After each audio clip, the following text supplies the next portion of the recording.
You think humans can be cruel? Wait until you meet the animals that make horror movies look like bedtime stories. Nature can be breathtaking, but it can also be absolutely brutal. And today, we're diving into the side of the animal kingdom that your biology teacher definitely left out.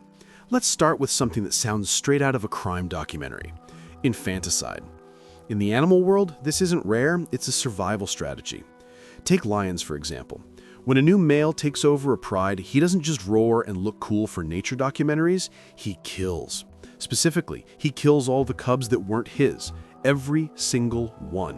Why?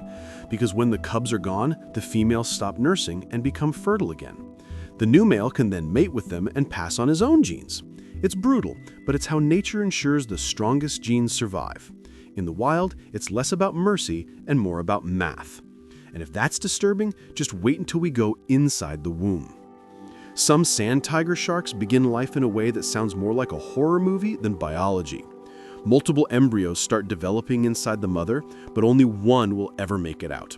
Because the biggest embryo starts eating the smaller ones, inside the womb. This isn't a rumor, it's confirmed, and even has a name: intrauterine cannibalism. The surviving shark pup is born alone, already a ruthless hunter before it even sees the ocean. The rest never stood a chance. It's wild to think about, isn't it? Before these sharks even open their eyes, they've already fought and won their first life-or-death battle. From lions slaughtering cubs for dominance to sharks devouring siblings before birth, these animals show us that nature doesn't play fair, it plays to win. But as dark as this is, it's just the beginning. Because in the next part, we're leaving the womb behind and entering the frozen wastelands, where hunger itself drives parents to do the unthinkable, even to their own young. In the wild, hunger doesn't just make animals desperate, it makes them dangerous. When food runs out, even the rules of family can break down. And nowhere is that more terrifying than in the icy world of the polar bear. Polar bears are built to survive some of the harshest environments on Earth. They can swim for miles, hunt seals with precision, and live off blubber for months. But as sea ice continues to melt and their hunting grounds vanish, some bears are pushed beyond their limits. In recent years, scientists and Arctic explorers have reported something almost too shocking to believe: polar bears killing and eating their own cubs. It's not a myth, it's been documented in multiple cases. When prey becomes too scarce, adult bears, mostly males, turn to the only meat available: their own kind. This horrific act, known as cannibalism under environmental stress, isn't about cruelty, it's survival. It's nature's most extreme form of desperation, and it's a chilling reminder of how fragile life at the top of the food chain really is. But if you thought polar bears were the only ones turning on their families, think again. Let's head south to the deserts and grasslands of Africa, where tiny creatures commit acts just as brutal, only on a smaller scale. Meet the meerkat. Cute, social, always standing upright like little sentinels. They look like they belong in a Disney movie, not a horror story. But under that adorable surface, life in a meerkat colony is a battlefield. In these tight-knit groups, there's one dominant female who rules the pack. And when a subordinate female dares to have pups of her own, the dominant one often kills them. Not out of hunger, but to eliminate competition. Fewer pups mean more care and food for her own offspring. Scientists call this reproductive suppression. It's cold, calculated, and terrifyingly effective. The dominant female keeps control, and her bloodline thrives, while others vanish before they even have a chance. So whether it's a polar bear devouring its cubs or a meerkat enforcing a deadly hierarchy, nature shows that survival isn't always noble. It's ruthless. But as dark as this gets, what if I told you there are animals that don't kill to survive? They kill because they seem to enjoy it. At this point, you might be thinking, all right, animals kill to survive, it's just nature. But what if some don't? What if some creatures seem to kill simply because they can? Let's start with one of the ocean's most intelligent and feared predators, the orca, also known as the killer whale. Despite the name, orcas aren't technically whales. They're the largest members of the dolphin family, and they're brilliant. Too brilliant sometimes. In several documented cases, orcas have been seen playing with seal pups, not hunting them for food, but tossing them through the air, dragging them underwater, and letting them go once they're too weak to fight back. Scientists are still debating why they do this. Some think it's a way to train younger pod members how to hunt. Others believe it's just play behavior. But here's the dark part. No one's completely sure. There's no clear survival reason for it. The seals are often left uneaten. The behavior looks almost recreational, and that's what makes it so disturbing. Imagine being so intelligent that you invent cruelty out of boredom. Orcas might be the ocean's geniuses, but they're also its bullies. And speaking of bullies, let's talk about one of the toughest animals on land, the honey badger. You've probably heard the phrase, honey badger doesn't care. Well, turns out it really doesn't. Honey badgers have been known to raid beehives, fight cobras, and even challenge lions. But in some parts of India, locals have reported something even darker, honey badgers digging into shallow human graves to scavenge on bodies. It's not a myth, there are multiple recorded accounts of it. They're not hunting, they're not defending themselves, they're just eating whatever they find. These fearless scavengers don't play by anyone's rules. They'll raid, bite, claw, and shoo their way through anything that smells remotely edible. It's the definition of zero hesitation. So now we've seen animals that kill out of hunger, power, and maybe even for fun. But things are about to get even stranger.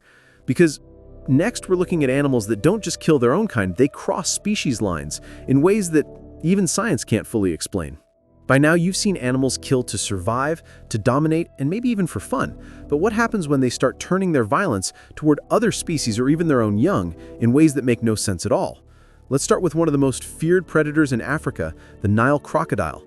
These ancient reptiles have been around for over 200 million years, and they've perfected one thing: ambush. But they're not just ambushing zebras or wildebeest. Sometimes they ambush each other. Nile crocodiles are cannibals. Older juveniles and adults will regularly eat hatchlings or smaller crocs of their own kind, especially when nesting areas get crowded. Scientists think this behavior helps control population and reduce competition for food, but it's still horrifying to watch. Imagine being born and realizing your biggest threat isn't another species, it's your own parent waiting nearby. And if that sounds bad, wait until you meet the capuchin monkeys of Cueva Island in Panama. Capuchins are usually known for being clever, curious, and social. But on this island, researchers observed a strange and unsettling behavior: capuchins kidnapping baby howler monkeys. At first, it looked like playful curiosity, but the play often ended with tragedy. The howler infants separated from their mothers would eventually die of starvation or injury. The capuchins didn't eat them, they just took them. No one fully understands why. Some scientists think it could be a form of dominance, showing control over another species. Others believe it might be misdirected maternal behavior, where young females practice caring for infants, not realizing they're killing them in the process. Whatever the reason, it's a haunting reminder that intelligence doesn't always mean kindness. What's so eerie about these stories is how they blur the line between instinct and intention. Are these animals following primal survival codes? Or is there something deeper, something almost emotional behind their actions? And just when you think you've seen the darkest sides of nature, we reach the most disturbing part of all, the animals that are most like us. Because in the next section, we'll see that our closest relatives, the ones that share most of our DNA, can also share our capacity for cruelty. After everything we've seen, infanticide, cannibalism, cruelty, you'd think the worst of nature was behind us. But the final examples hit uncomfortably close to home because they involve animals that remind us a little too much of ourselves. Let's start with a sloth bear, a shaggy, insect-eating bear native to India and Sri Lanka. They might look almost comical with their long snouts and messy fur, but when startled or threatened, they turn into some of the most vicious attackers in the animal kingdom. Unlike most bears, sloth bears don't bluff charge or scare easily. They go straight for the face. Reports describe them tackling humans, clawing at their eyes, and even ripping open limbs before sucking out the flesh. Many victims survive, but barely. Wildlife experts believe these attacks aren't predatory, but purely defensive. Still, the violence they unleash is staggering. One wildlife official in India called sloth bears the most unpredictable animal we deal with.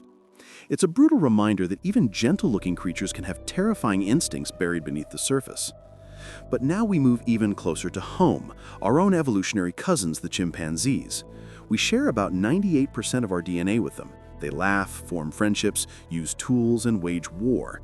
And sometimes they commit acts so violent that even seasoned researchers struggle to watch. Female chimpanzees have been documented killing the infants of rival females, sometimes eating them afterward. These attacks usually happen in territorial or social power struggles, where removing another female's offspring strengthens one's own status or access to resources. It's not mindless violence, it's strategic, planned. And that's what makes it so unsettling. The same intelligence that allows chimps to cooperate and care for their young also allows them to carry out calculated cruelty. When you see that level of planning, emotion, and aggression, it's hard not to see a reflection of ourselves staring back. Maybe that's the real horror of the animal kingdom. It's not that nature is cruel, it's that cruelty might just be part of life itself. Because when we look into the eyes of these animals, we're not just seeing the wild, we're seeing what we're capable of too.